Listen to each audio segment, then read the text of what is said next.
প্রতিবাদ মুখর আজকে ফিলিস্তিনি যুবকদের আহ্বানে সারা বিশ্বে যে হরতালের আহ্বান তারা জানিয়েছে তারই সমর্থনে সংহতি জানিয়ে বাংলাদেশে আসলে বিক্ষোভ কর্মসূচি পালন করছেন বিভিন্ন সংগঠনের ব্যানারে সাধারণ মানুষ যেমন আসছেন। কিছুক্ষণ আগে রাজু ভাস্কর্যে আমরা দেখেছি শিক্ষার্থীরা এসেছেন, বিভিন্ন শিক্ষা প্রতিষ্ঠানের শিক্ষার্থীরা এসেছেন এই জায়গাটিতে। এখন আমরা দেখি চিকিৎসকরা তারা বলছেন ফিলিস্তিনে যেভাবে নারী শিশুর উপরে যেভাবে হামলা করা হচ্ছে, হত্যা করা হচ্ছে, তারা বলছেন তারা আসলে তাদেরকে চিকিৎসা দিতে চান রাষ্ট্রীয়ভাবে যদি সেই সুযোগ পান, এমন আকাঙ্ক্ষার কথাও কিন্তু তারা জানাচ্ছেন।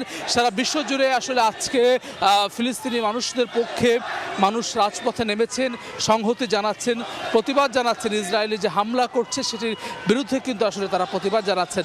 তারা বলছেন যেভাবে আসলে হাসপাতাল, মসজিদ, মানুষ শিক্ষা প্রতিষ্ঠান সব কিছু কীভাবে ধ্বংস করা হচ্ছে এটি আসলে কোনোভাবে এই বিশ্বে আসলে কোনোভাবেই মানা যায় না। বিশ্বে যারা নেতা রয়েছেন, শক্তিধর রাষ্ট্র রয়েছেন, জাতিসংঘ অন্যান্য সংস্থা রয়েছে, তারা যাতে করে ঐক্যবদ্ধভাবে সোচ্চার ভূমিকা পালন করে সেই আহ্বান কিন্তু আসলে বাংলাদেশ থেকেও আসলে সাধারণ মানুষ, সাধারণ চিকিৎসকরা কিন্তু জানাচ্ছেন। আমি প্রথমে যেরকম বলছিলাম সব জায়গায় কিন্তু আসলে আজকে বিক্ষোভ হচ্ছে।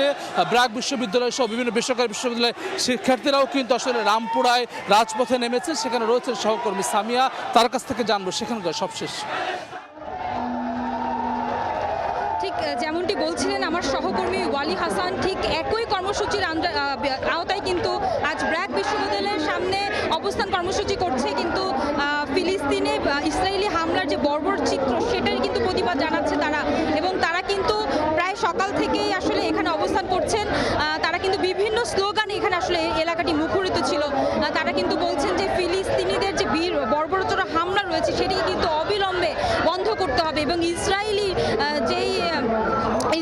যে যারা এই হামলাগুলো চালিয়েছেন তারা কিন্তু আসলে তারা কিন্তু বলছে যে এই হামলাকারীদের আসলে তারা চান না রাষ্ট্রের দায়িত্ব বহাল থাকুক তাদের উপর।